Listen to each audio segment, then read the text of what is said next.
मध्य प्रदेश की दतिया विधानसभा सीट पर 30 जुलाई को उपचुनाव होने जा रहा है। उपचुनाव के मद्देनजर चर्चा होनी चाहिए कांग्रेस, बीजेपी और आजाद समाज पार्टी के प्रत्याशी को लेकर। लेकिन चर्चा मध्य प्रदेश की राजनीति में सिर्फ और सिर्फ एक चेहरे को लेकर हो रही है और इस चेहरे को हर कोई अब जान चुका है। ये चेहरा है नरोत्तम मिश्रा का, जो स्क्रीन पर आपको दिखाई दिया जा रहा है। नरोत्तम मिश्रा एक ऐसा चेहरा जिसे ये कहा जाता रहा कि उपचुनाव में बीजेपी एक नया अवसर देगी और एक मौका देगी और इसी मौके के साथ नरोत्तम मिश्रा बीजेपी को उपचुनाव में जितवा देंगे। लेकिन नरोत्तम मिश्रा का नाम ही कट जाता है और उनकी जगह आशुतोष तिवारी को मौका दिया जाता है। अब ऐसे में उपचुनाव के मद्देनजर चुनावी फॉर्म खरीदा गया, नामांकन फॉर्म खरीदा गया, भरा गया और जमा करवा दिया गया। अब जमा करवाने के बाद चर्चा हो रही है कि किस प्रत्याशी के पास कितनी धन दौलत है, किस प्रत्याशी के पास जो धन है उसमें वो सबसे ज्यादा अमीर हैं या पिछड़ते हुए नजर आ रहे हैं। तो प्रत्याशी को लेकर चर्चा होनी चाहिए थी, लेकिन चर्चा नरोत्तम मिश्रा की संपत्ति को लेकर हो रही है। हर कोई जानना चाहता है नरोत्तम मिश्रा के बारे में। हर कोई जानना चाहता है कि नरोत्तम मिश्रा, जिन्होंने मंच से अपने आंसुओं को बहाया, आखिरकार उनका राजनीतिक सफर क्या है, उनके पास कितनी धन दौलत है और भी तमाम जानकारियां नरोत्तम मिश्रा को लेकर जानना चाहते हैं। तो चलिए उनकी संपत्ति को लेकर पहले चर्चा कर लेते हैं। अगर हम बात करें 2023 के विधानसभा चुनाव की, क्योंकि यही एक आखिरी चुनाव था जिसमें नरोत्तम मिश्रा दिखाई दिए थे और इसी के आधार पर ही उनकी संपत्ति की जानकारी साझा की जाएगी।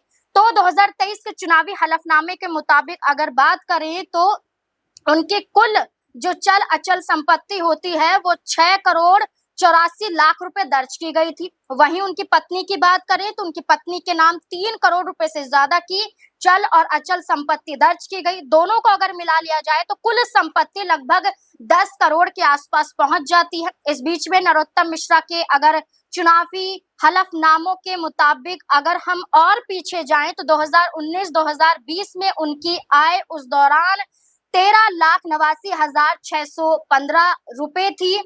और अगर हम बात करें 2020 और 2021 में कि उनकी इनकम क्या थी और तब से लेकर अब तक क्या हुई है, तो इसमें देखा जाए तो 2020 और 2021 के मुताबिक 8,08,020 रुपए उनके पास दर्ज थे, ये संपत्ति थी उनकी। और इसी में अगर बात की जाए जो बढ़कर 11,74,580 रुपए पहुंच जाती है।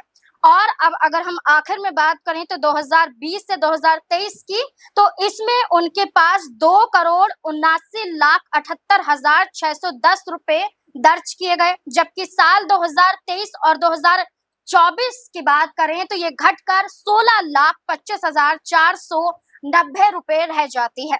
अब यही कहा गया कि ये इनकी संपत्ति है। यहाँ पर सब कुछ जानकारी दी गई कि 2019 में क्या थी और 2022 में क्या थी, 2023-24 में क्या थी। इसके साथ अगर हम 2023 में उनके जो हलफनामे हैं उनके मुताबिक चल संपत्ति की सिर्फ चर्चा की जाए तो 50,000 रुपए यहाँ पर दर्ज की गई, जबकि उनकी पत्नी के पास 25,000 रुपए कैश पाए गए। पति पत्नी के सभी बैंक अकाउंट में कुल 89 लाख रुपए से ज्यादा की रकम जमा थी, ये सामने आया।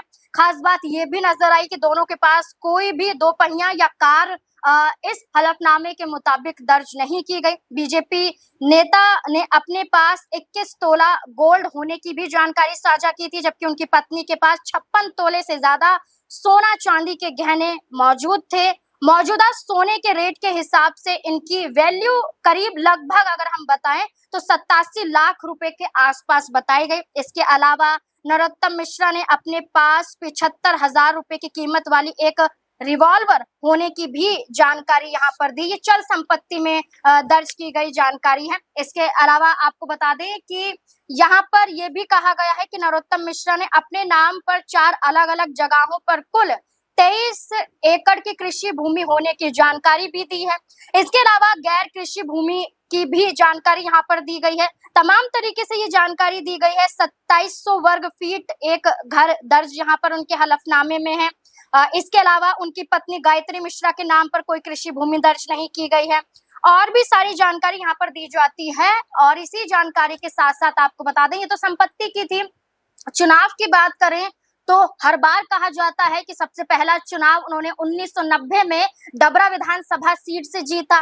इसके बाद 3 बार चुनाव वहां पर जीता, फिर दतिया पर 3 बार चुनाव जीता। 2023 में चुनाव हार जाते हैं और इसके बाद ये माहौल अब दतिया के उपचुनाव के दौरान बनता है। अब ऐसे में यही चर्चा है कि नरोत्तम मिश्रा भारतीय जनता पार्टी के साथ यूं ही बने रहेंगे और उन्होंने कहा है कि आशुतोष के समर्थन में वो घर घर जाएंगे, पैरों में गिरेंगे, वोट मांगेंगे, भीख मांगेंगे और आशुतोष तिवारी को जितवा कर रहेंगे। अब देखना होगा कि नरोत्तम मिश्रा क्या वाकई बीजेपी को चुनाव जितवा पाते हैं या फिर नहीं।